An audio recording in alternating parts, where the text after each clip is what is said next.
Hi, I'm Zachary Winston, and this is my NG Tube Foundation. So the first thing you do is hand hygiene, or wash your hands, or hand sanitizer.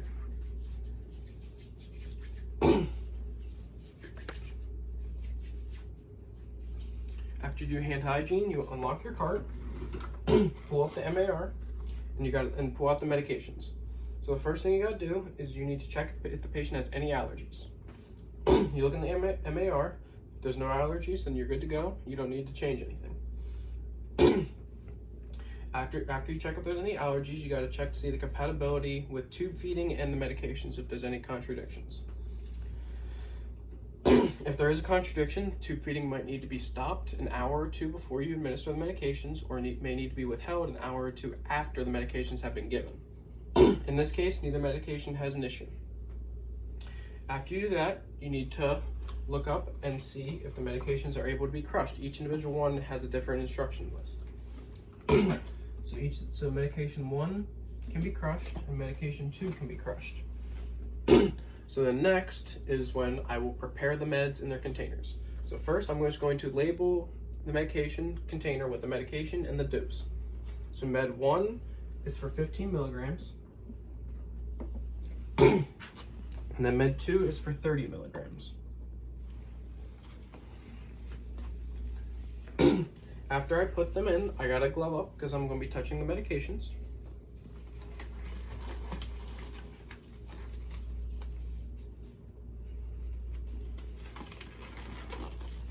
After I glove, I can put in the medications. So I gotta put in 15 milligrams of this one and 30 milligrams of this one. After that, I don't need to touch anything again, so I can take my gloves off. Then for each medication, they have to be diluted with at least 15 to 30 milliliters of water. I'm not measuring because I don't have a way to measure. So after that, you gotta make sure you mix them so they're completely dissolved. And that's when you do your first check. You just need to check one medication to make sure the patient's name, the medication, and the expiration date is not expired. Once you clear that, that's your first check. After that, for your second check, is when you reiterate that again. Check the patient name, both medications, med 1 and med 2, both dosages. Med 1 is 15 milligrams and med 2 is 30 milligrams. And again, just for reiteration, I like to check the expiration date on both. Once those are good, then it's your time for your third check, which is your 6 rights. So first, you check your right patient. Okay, we got the right patient, the right medications. You got med 1 and med 2, they're both correct. Get the right dose, 15 milligrams and 30 milligrams. Get the correct route, which is the NG tube. Check the right time, which right now is 5 of 12. Time's right, and then you correct the documentation, make sure the order is correct and it's the right medication, the right dose, and everything is correct with that. After that, the last thing you need to look up is the parameters for your blood pressure, your heart rate, and potassium for the medications. When you go into the patient's room, you got to make sure they're within these levels, because if the heart rate is too high, they may not be allowed to get a medication, or if it's too low, and same with the potassium, and same with their heart rate. After that, you will lock up your cart, take your medications into your room. And the first thing you do in your room is you do your parameters times 2. You ask your patient what is their name and date of birth. They say it back to you. Then you ask them politely, can you check the wristband? And you cross-check that with what they said, and then you look at the MAR to make sure you have the right patient. After that, you got to do your last check, which is your 6 rights in the room. So you do your right patient. Okay, we have the right patient, right medication, the right dosage, make sure it's the right route, NG tube, the correct time that was prescribed, and that's documented correctly. After you do this, you raise the patient's head so gravity can help you administer meds. And that's when you assess for their hydration status. First, you can do skin turgor, which means you can squeeze their skin, and if it does not return back to normal in, I think it's 5 seconds, then you need to reassess, then you might not be able to give the medication. Next, you can auscultate for lung sounds. If you hear crackling or some adventitious sound, that typically means there might be some fluid or something might be wrong, so you might have to withhold the medications. The third one is you can talk to the patient and see if they've had any weakness, or do a little push test or reflex test to see if there's any weakness there that might indicate dehydration. So after you do that, after you do your hydration assessment, you gotta make sure you stop your tube feeding. And you use the Lopez valve for that. You gotta turn it off to the off side, or that the opening is towards where your port will be, where you administer your medications. That's not sterile technique, but I'll do that next part. And after that's when you do your assessment on the patient. You first assess the NG tube in their nose to make sure it's in the correct position. Typically, there should be a little Sharpie mark on how far it should be in. That should be right at the edge of their nose, because the tube may come out or may go in farther. That is not foolproof. The best way to do it is an X-ray. Typically, it happens you do that the first time, but it's not applicable to do it every time.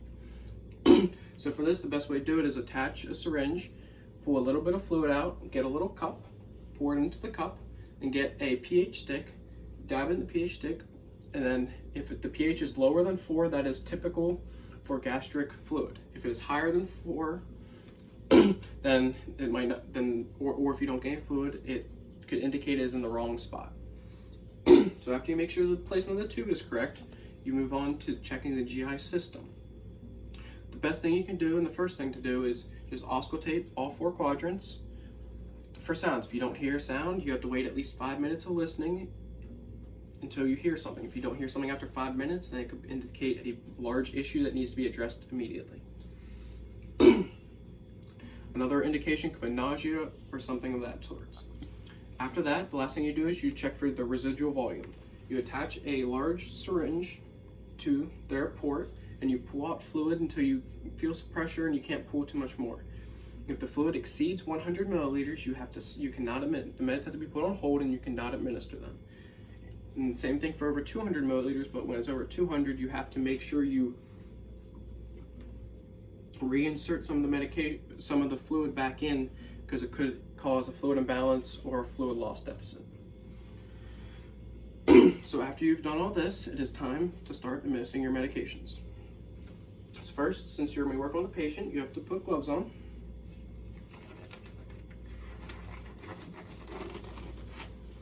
Forgot my fluid.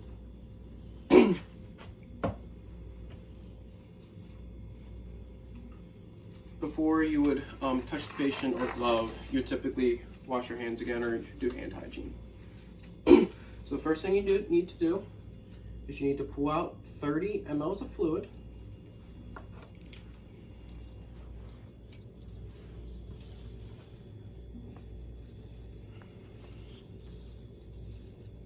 I don't have one open, so I do have to push it, even though you would usually let gravity do it. You first do a pre-flush with 30 mLs of fluid.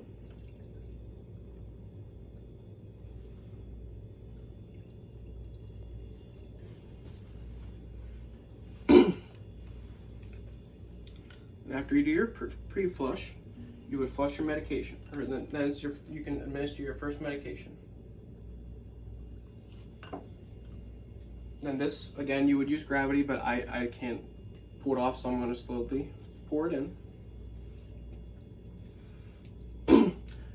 This will take as long as gravity lets it. Typically, or I shouldn't be pushing it. You usually want to let gravity take it itself.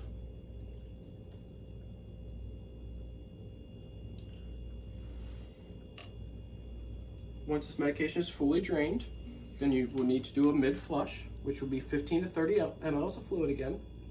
Typically, the water should be warm. And you do the same thing. Usually you would let gravity do it, but I'm going to push it since I don't have.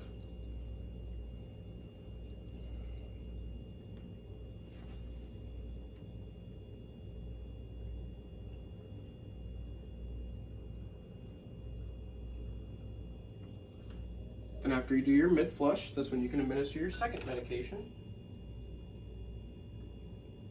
Should be anywhere from 15 to 30 mLs like you mixed up before. Again, you would typically use gravity.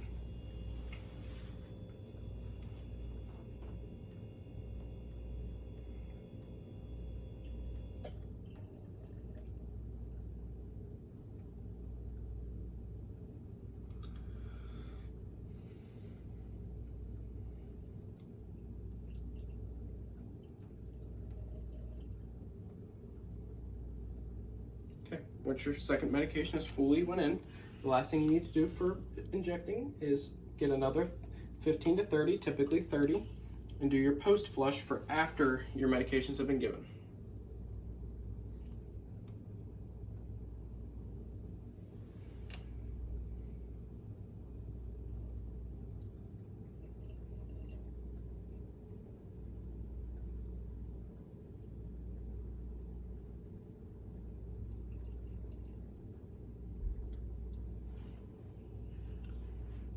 Okay, once your medications have been given, while you're missing your medication, you need to instruct the patient to tell you if they're experiencing any discomfort or a bad feeling in their stomach. Could be indicative of something's wrong with the NG tube or something's wrong with the medication.